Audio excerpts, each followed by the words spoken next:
Okay, so I'd like to discuss the new healthcare bill that was released this week by the Trump administration. I have not been able to research the entire bill yet, so I'll be releasing another video that talks about the bill in general.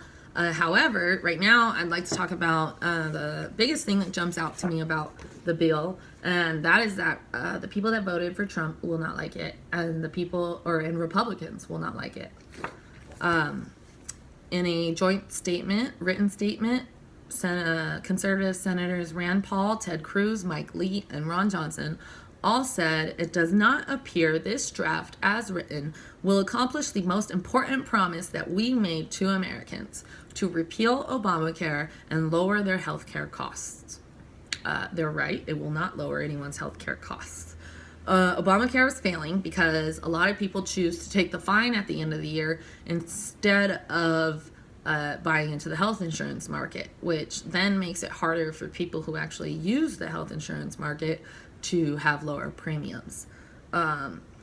So the new healthcare bill is not a replacement, it's not a repeal, it's barely an edit, maybe an amendment to Obamacare. This bill, as far as I can tell, does not even represent Republican values. It definitely doesn't represent conservative values. Yes, it lowers taxes on the wealthy. Yes, it defunds Planned Parenthood. Yes, it may lower the debt. And yes, it reconstructs Medicaid. This bill really only makes the things about Obamacare worse. The mandate that everyone has to buy Obamacare or has to have health insurance, just like everyone has to have car insurance, is not in there anymore, which means healthy people will not have any incentive to buy health insurance. If I'm not going to use it, why should I buy it? Which then means that people that actually need health insurance will not be able to have it at lower costs. The reason people have to buy it when they're healthy is so that way people who need it can use the money that the people who are healthy are not using. However, it still covers pre-existing conditions, which is good. But that means that healthy people will no longer be buying into the insurance market. They can just wait until they actually have a pre-existing condition and then get health insurance. The whole point of people getting health insurance when they're young is so that way they're buying into the system for when they need the system. It still subsidizes the insurance market, which means that it still says the government will give a certain amount of money to insurance companies in order to help them cover costs for people who can't afford it. It is offering tax breaks. The tax breaks it's offering are really only for the top 20% of people on the income ladder, individuals who earn this amount of money or more.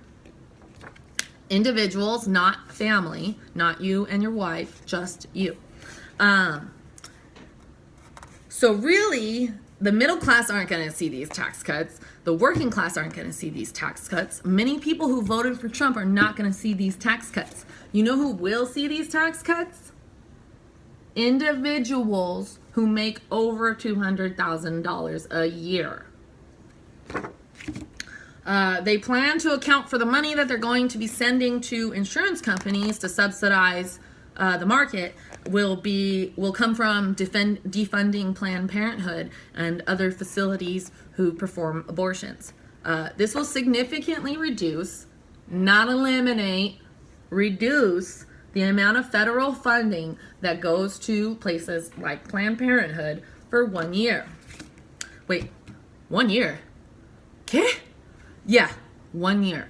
The Republicans are trying to get as many things about this bill passed in the Senate that cannot be objected to. They are trying to get as many things by without any political interference from the Democratic side, from the left. They're just trying to sneak these things past without any objections. And the way they're doing this is by the process of reconciliation.